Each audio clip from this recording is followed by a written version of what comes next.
Halo pemirsa, jumpa lagi dengan saya Argo Pratomo Nugroho. Saya hadir lagi ke ruang handphone dan smart televisi Anda. Saya lagi-lagi meruput hari Jumat. Saya menjumpai rekan advokat muda dinamis yang saya terus terang saja mempunyai harapan yang besar terhadap Mas Krisna Harimurti SHMH, terhadap dunia hukum di Jogja khususnya dan Indonesia pada umumnya.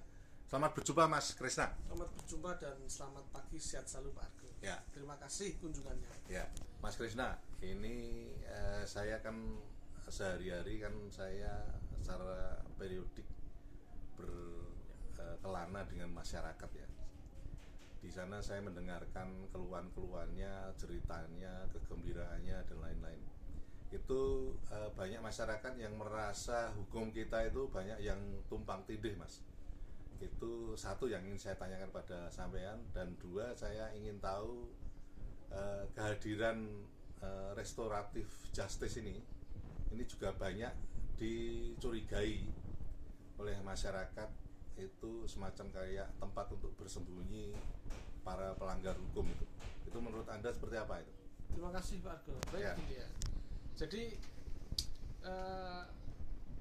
kata-kata yang Bapak sampaikan, adanya jeritan, ada rasa duka, rasa bahagia, tapi pertanyaan yang mendasar, apakah masyarakat itu dengan hadirnya undang-undang baik KUHP yang lama maupun yang baru ya, sudahkah merasa hak keadilannya sudah terlindungi?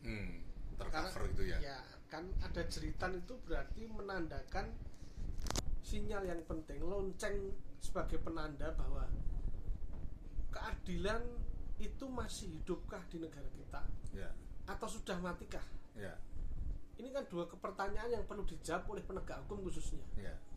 Maka itu ketika dialamatkan pada saya, Bapak bertanya, apa yang saya ketahui, apa yang saya lihat, dan apa yang saya alami sendiri sebagai advokat khususnya dalam memperjuangkan hak-hak dari masyarakat yang mencari keadilan.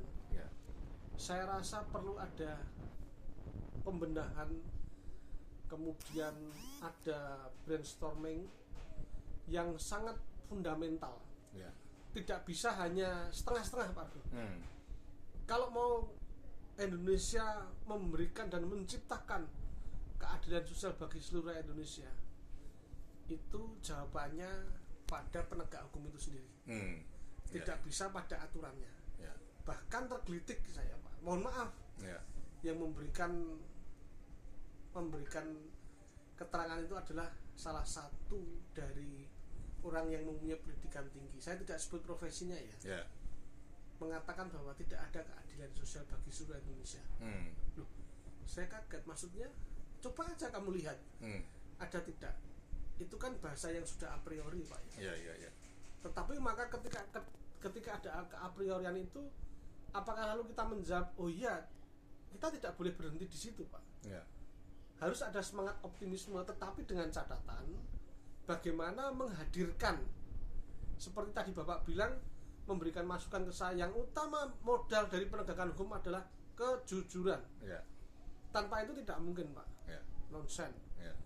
Jadi apa hubungannya dengan yang namanya restoratif justice yang Bapak tanyakan dengan keadilan sosial? Ya, kalau restoratif justice itu untuk melindungi hak asasi manusia, saya setuju.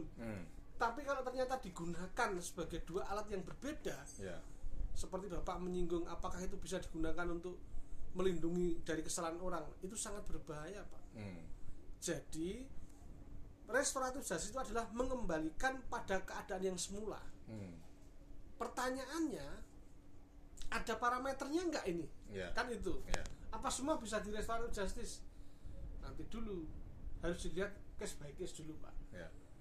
Kalau prinsipnya untuk keadilan dan hak asasi manusia, saya setuju.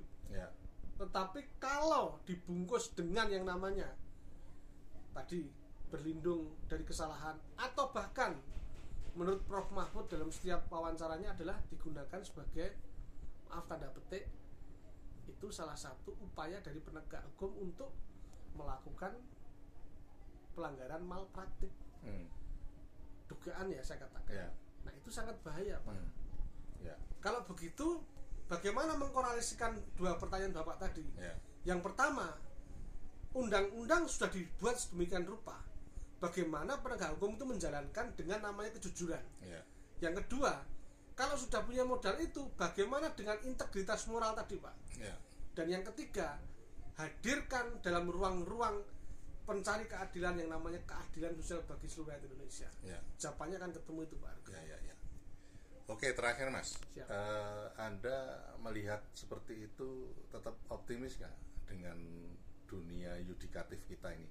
Karena terus terang saja masyarakat, bahkan masyarakat kecil, yang paling kecil, itu saya pernah mewawancarai seniman yang dia anak anjal. Itu dia melihat badut-badut eksekutif dan legislatif itu. Artinya dia tidak menyebut yang yudikatif. Artinya mereka pastinya masih punya harapan terhadap yudikatif itu. Menurut Anda seperti apa ini? Sekarang begini, Pak. Coba diterapkan dalam pasal KUHP yang terbaru ini. Ya. Gampang kok parameternya. Apakah kebebasan berpendapat itu rentan yang namanya bisa dipidana? Contoh kasus dari Panji yang mensrea itu. Kalau itu nanti jadi dipidana, maaf ya tanda kutip, pertanyaan Bapak akan terjawab. Apakah masyarakat ini sudah terlalu a priori? Ya sudah, silakan saja. Pemerintah tidak boleh begitu dong. Kalau yang namanya kritikan memang sifatnya agak kurang, kalau bahasanya kurang pas ya, kalau bahasa Jawa kurang prasojo begitu.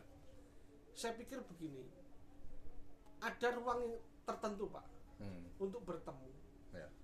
Ya, kalau bahasa dintayin temulah, sampaikan pernyataannya itu sebenarnya seperti ini, kan begitu bisa kan?